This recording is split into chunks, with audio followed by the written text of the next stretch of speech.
Happy Friday! Well, you get a slightly different show today in that, as you can see behind me, those are the beginnings of Hurricane Harvey.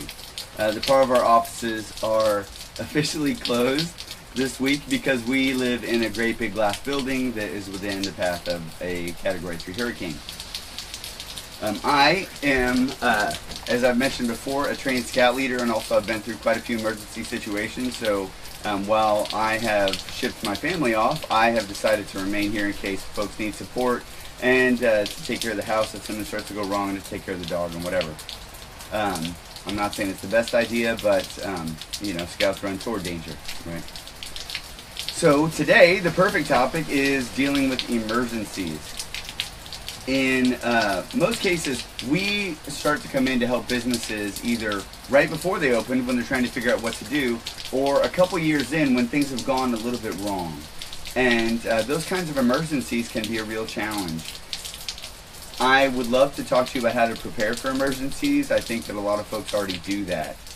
There are a lot of great books on how to prepare for business emergencies, and a lot of great tips like diversify is always a really good one. You know, make sure that you have ready recurring revenue in case you lose a major client.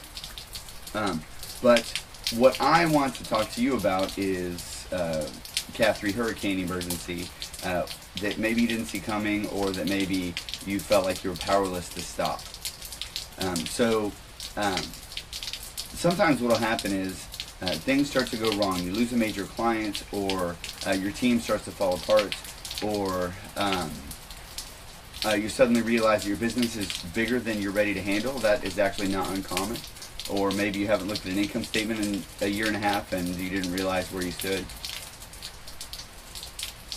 The most important thing, the two things that will derail you in any emergency situation are depression and division. So those are a couple things that you really want to look out for in your team and in yourself. When things start to get sideways, when your financials start to fall apart, or when you lose that major client, or when you lose a key employee, or when your employees start banging heads, it can make things really, really tense. And when things are tense, that's when things get really ugly. So, I got to have a great conversation with a fellow named Don Schminke. I hope I said his last name right. But he co-authored a book called High Altitude Leadership.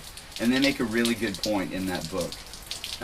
The whole book is about the co-author, the not Don person, I can't remember his name, I'm sorry. But the co-author, his whole job was to take people up very, very extreme mountains into incredibly dangerous situations. And he talked about the thing you don't realize is that, you know, you're going up a mountain, but it's not always the main goal. It's usually a series of mountains. So you go up the first, you know, smaller mountain, and then the middle-sized mountain, and then the big mountain, and then there's another medium-sized mountain at the end, and then the little mountain at the end. But each one of those is a big, hard thing.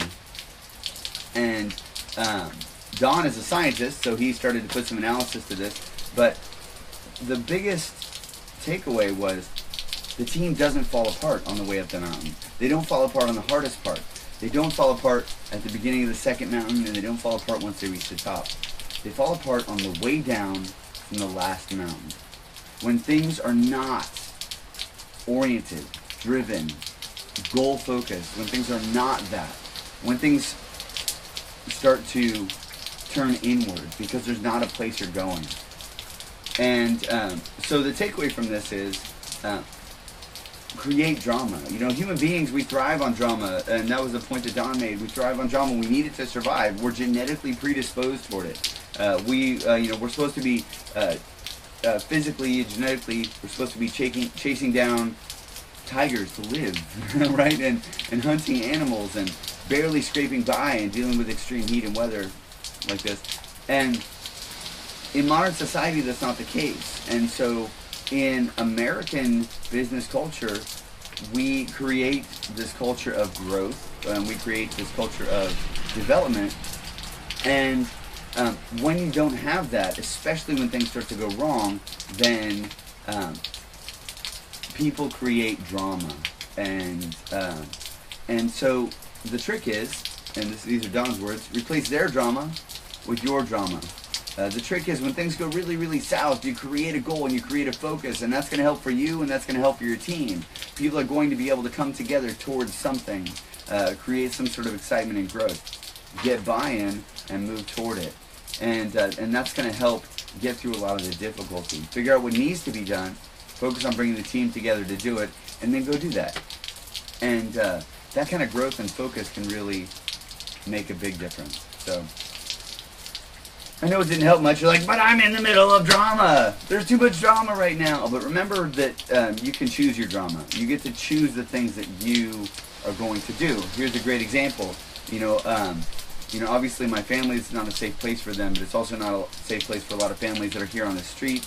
And so I'm going to be here because I'm trained and certified and etc.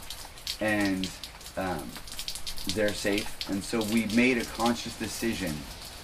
And that conscious decision is what's going to pull you out of your emergency situation, whether it's a hurricane, Category 3, or, sorry, the wind picked up and made me a little nervous. So whether it's a Category 3 hurricane, or whether it's a, which has not landed yet for the record, that's why it's still reasonable out here, and I'm still on the video on the outside, but whether it's a Category 3 hurricane or whether it's just, oh my gosh, we forgot to pay this bill and now they're foreclosing on us, or oh my gosh, we lost this major client. When things get sideways, when things get really crazy, you have the opportunity to choose your drama.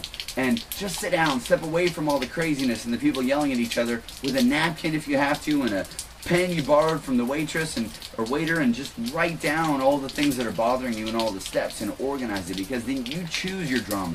And then once you've made that decision, then you can move forward and bring your team into it and bring your company into it and start to move the entire bad situation to a usable, functional, sustainable place. So, I don't want to stay out here too long, but I want you to know that I'm here for you. The part of our team may not be answering emails for the next few days because we are expecting a pretty severe storm and a lot of flooding.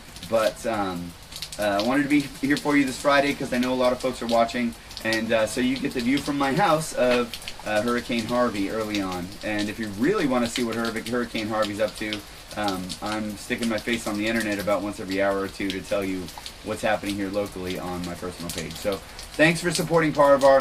Paravar is loving supporting your business. We really love what we do, and we're really glad to be able to support y'all and help your business grow. And in the middle of a hurricane, thanks for catching us. And go out there and love your business and make things happen, and grab a hold of those drama situations and emergencies, and just write it down and make a plan and make your own choice. So short one this week, but thanks for joining us, and we'll see you next Friday, hopefully in nicer weather.